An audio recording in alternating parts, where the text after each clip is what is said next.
Hi friends, welcome to my channel Sri vlogs. Please subscribe to my channel friends. ఈరోజు మనం చేసుకునే recipe వచ్చేసి సొరకాయ హల్వా. ఎలా చేసుకోవాలో చూసేద్దాం రండి ఫ్రెండ్స్. దీనికి కావాల్సింది పంచదార, సొరకాయ, పాలు.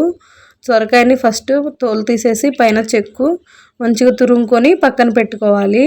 ఒక గిన్నెలో మనం పంచదార వేయాలి కాబట్టి మెజర్మెంట్ కోసం ఒక గిన్నెలో వేసుకోవాలి. ఒక కప్పు సొరకాయ తురుముకి హాఫ్ కప్పు పంచదార సరిపోయింది. హాఫ్ కన్నా తక్కువ కూడా తినొచ్చు, బాగానే ఉంటుంది. మనం ఫస్ట్ ఒక గిన్నె గ్యాస్ పైన పెట్టుకొని నెయ్యి వేసుకోవాలి. నెయ్యి వేడైన తర్వాత డ్రై ఫ్రూట్స్ వేసుకొని మంచిగా ఫ్రై చేసుకుంటూ ఉండాలి. డ్రై ఫ్రూట్స్ అనేది మన ఇష్టం అండి.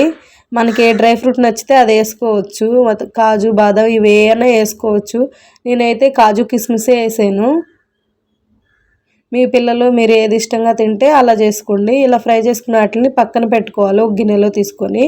తర్వాత మనం తురిమినటువంటి సొరకాయ తురువుని దీనిలో గిన్నెలో వేసుకొని ఉడకనివ్వాలి. మూత పెట్టుకొని ఒకసారి కలుపుకొని మూత పెట్టుకొని మగ్గనివ్వాలి. దీనిలో వాటర్ ఉండేది కాబట్టి సొరకాయలో ఈ వాటర్ అంతా బయటకు వచ్చి ఉడుకుతూ ఉంటుంది, ఇది మగ్గుతుంది.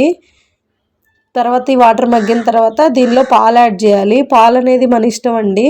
సొరకాయ మనం కేజీ సొరకాయ తీసుకుంటే హాఫ్ లీటర్ పాలైనా వేసుకోవచ్చు, లీటర్ అయినా వేసుకోవచ్చు. లీటర్ వేసుకుంటే కొంచెం ఆ మీగడి పాలంతా దగ్గరికి వెళ్ళి కోవాలాగా కోవా యాడ్ చేసినట్టు అనిపిస్తుంది. హాఫ్ లీటర్తోనైనా బాగానే ఉంటుంది. మనకు కావాల్సిందల్లా లేత సొరకాయ తీసుకోవాలి. ముదిరిన సొరకాయ పనికిరాదు, దీనికి బాగా లేతగా ఉండాలి. చూడండి, పాలు వేసుకొని దగ్గరకు ఉడకనివ్వాలి. నేను హాఫ్ కేజీ సొరకాయకి హాఫ్ లీటర్ పాలు పోసాను.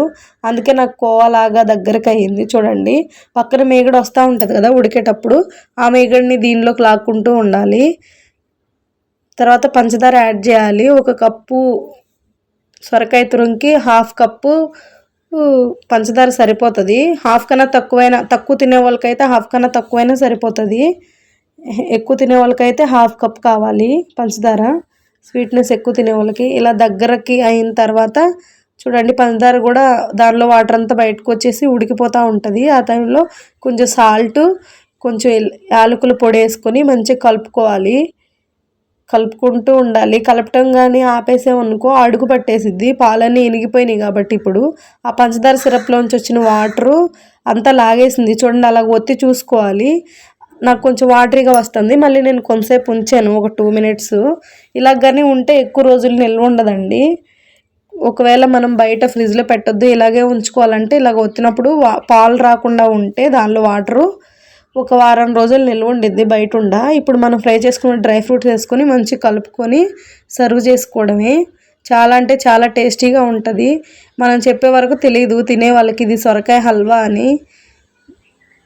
సొరకాయ అంటే ఇష్టం లేని వాళ్ళు, సొరకాయ తినని వాళ్ళు కూడా దీన్ని తింటారు.